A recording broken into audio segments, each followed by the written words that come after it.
अच्छा, आज के वीडियो में हम एक कमाल के टॉपिक पे बात करेंगे कि 2023 में इलेक्ट्रॉनिक्स इंजीनियरिंग करने के क्या फ़ायदे हैं, इलेक्ट्रॉनिक्स इंजीनियर कौन से लोग कर सकते हैं, क्या इलेक्ट्रॉनिक्स इंजीनियर बहुत सारे चेंजेस लेकर के आएगा। इस पूरी वीडियो में इसके बारे में बात करेंगे। और फर्स्ट टाइम आपका रेडियो चैनल पे आए तो चैनल सब्सक्राइब कर लीजिए और बेल आइकन को प्रेस कर दीजिए ताकि हर वीडियो की प्रॉपर नोटिफिकेशन आप लोगों को मिलती रहे। अब बात हम करते हैं, देखो बहुत सारे लोग पहले ही कमेंट करेंगे सर इलेक्ट्रॉनिक्स इंजीनियरिंग बेकार है, किसी भी काम लायक नहीं है। मैं बता दूं ये ऐसे लोग हैं, वो किसी इंजीनियरिंग को अच्छा नहीं कर सकते। वो हमेशा ही बोलेंगे ये इंजीनियरिंग बेकार है, इस इंजीनियरिंग को करने कोई फायदा नहीं, उस इंजीनियरिंग को करने कोई फायदा नहीं। लेकिन आपको समझना पड़ेगा कि कौन सा इंजीनियरिंग करने से क्या फायदे हो। तो उसी तरह से इलेक्ट्रॉनिक्स इंजीनियरिंग को समझना पड़ेगा। आपके हाथ में फोन है ना, उस स्मार्टफोन से आप मेरी वीडियो देख रहे हो। अब ये किसने बनाया? इलेक्ट्रॉनिक्स की मार्केट ही तो है। इलेक्ट्रॉनिक्स फोन की मार्केट जो साइज है वो बहुत ह्यूज है, इतना ह्यूज है शायद आपको समझने में बहुत वक्त लग जाएगा कि इसका मैकेनिज्म क्या है, इसका कॉन्सेप्ट क्या है। हर बंदे के हाथ में अब फोन है, तो आप समझो ना इलेक्ट्रॉनिक्स इंजीनियरिंग की डिमांड कैसे कम है। हम पहुंच ही नहीं पा रहे हैं कंपनी तक, हम वहां तक जा ही नहीं पा रहे हैं, कंपनियों तक अप्रोच ही नहीं कर पा रहे हैं। एक दो स्टेप में हमें रिजेक्शन मिलती है, हम पीछे आ जाते हैं। तो कैसे आप इलेक्ट्रॉनिक्स इंजीनियरिंग में जॉब पाओगे भाई? आपको जॉब पाने के लिए वहां तक तो पहुंचना पड़ेगा ना।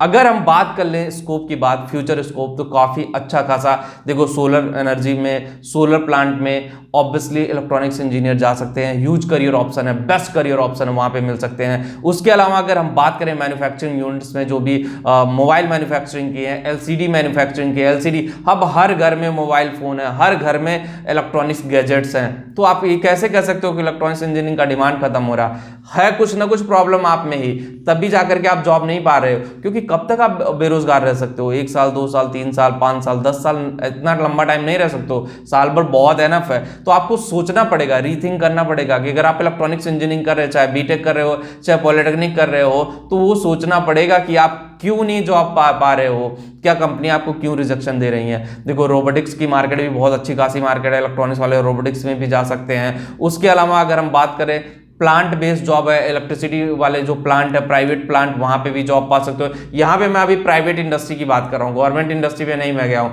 अभी मैं प्राइवेट इंडस्ट्री की बात कर रहा हूँ। गवर्नमेंट इंडस्ट्री पे भी जाऊंगा कि वहां पे भी स्कोप कैसा है। अगर हम बात करें radio, television, telecommunication, distribution, manufacturing और कंज्यूमर इलेक्ट्रॉनिक्स, इन सारी जगहों पे इलेक्ट्रॉनिक्स इंजीनियर का जॉब है। अब ऐसा नहीं है कि एलसीडी की डिमांड कम हो गई, एलसीडी बनना बंद हो गए। आपको मैं बता दूं लैपटॉप जो मैन्युफैक्चरिंग कंपनी करती है, चाहे एचपी हो गया, वीवो हो गया, ओप्पो हो गया, एचसीएल हो गया, इस सारी कंपनियों में आपके लिए जॉब है। पहुंचो तो सही कंपनी तक। सैमसंग एक बहुत बड़ा इलेक्ट्रॉनिक्स का हब है इंडिया में, सैमसंग तक पहुंचो ना, कई हजार लोगों को जॉब देता है सैमसंग। तो वहां तक आप पहुंचिए, पहले वहां तक तो पहुंचिए, उसके बाद फिर आप लाइफ में कुछ कर पाओगे। सबसे पहले आप वहां तक पहुंचिए, वहां की चीजों को समझिए, वहां की चीजों को जानिए, तभी जाकर के आप बात करोगे ना। इलेक्ट्रॉनिक्स इंजीनियरिंग में भी बहुत ज्यादा परिवर्तन चल रहा है। इलेक्ट्रॉनिक्स इंजीनियरिंग में पहले टीवी चलती थी, अब एलसीडी चल रही है। एलसीडी का फंक्शन क्या होता है, एलसीडी किस तरह से काम करता है, एलसीडी प्लाज्मा क्या होता है, ये सारी चीजें आपको जानना जरूरी है।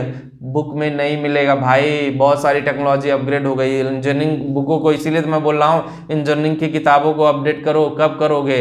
जब सारे इंजीनियर बेरोजगार हो जाएंगे तब करोगे। क्योंकि इलेक्ट्रॉनिक्स इंजीनियरिंग की डिमांड बढ़ रही है, विदेशों में भी ज्यादा है। लेकिन वही है, नंबर ऑफ स्टूडेंट ज़्यादा पास आउट होंगे तो कंपटीशन का लेवल बढ़ जाता है, जिससे हमें और आपको लगता है कि अरे यार इलेक्ट्रॉनिक्स इंजीनियरिंग करके हमने तो अपने जीवन की सबसे बड़ी गलती कर दी, हमें ऐसा नहीं करना चाहिए था। शायद अगर हम ये नहीं करते तो लाइफ में चीज़ें अच्छी होती।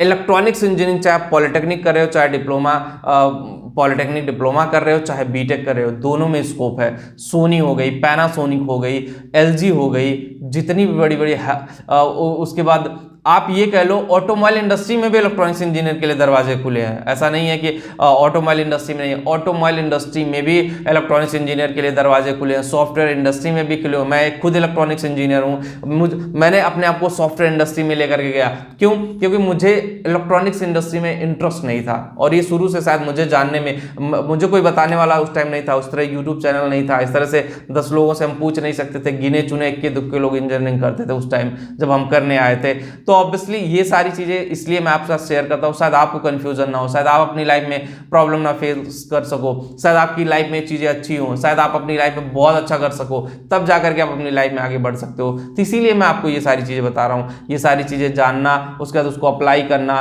तभी जाकर के आप अपनी लाइफ में आगे बढ़ पाओगे, अदरवाइज आप अपनी लाइफ में इतना इजीली आगे नहीं बढ़ पाओगे। तो मेरे हिसाब से जो लोग इलेक्ट्रॉनिक्स इंजीनियरिंग करना चाहते हो अच्छे से करो। 2023 में अगर एडमिशन लोगे, 2027 में पास आउट होगे, पॉलिटेक्निक करोगे, 2026 में पास आउट होगे, स्कोप अच्छा खासा है और करियर बहुत दूर तक जाएगा। ऐसा नहीं कि करियर बस यहीं रहेगा, करियर बहुत दूर तक जाएगा, ह्यूज अपॉर्चुनिटी है और अच्छी खासी अपॉर्चुनिटी है, और उसका बस आप लोग जानिए और उसके मैकेनिज्म को समझिए कि किस तरह वो मैकेनिज्म काम करता है। हो गाइस, वीडियो आपको अच्छी लगी हो और फर्स्ट टाइम आप करियर चैनल पर, चैनल लाइक शेयर कमेंट जरूर करें और टेलीग्राम पे तो जाके वहां ज्वाइन जरूर करें। Thank you.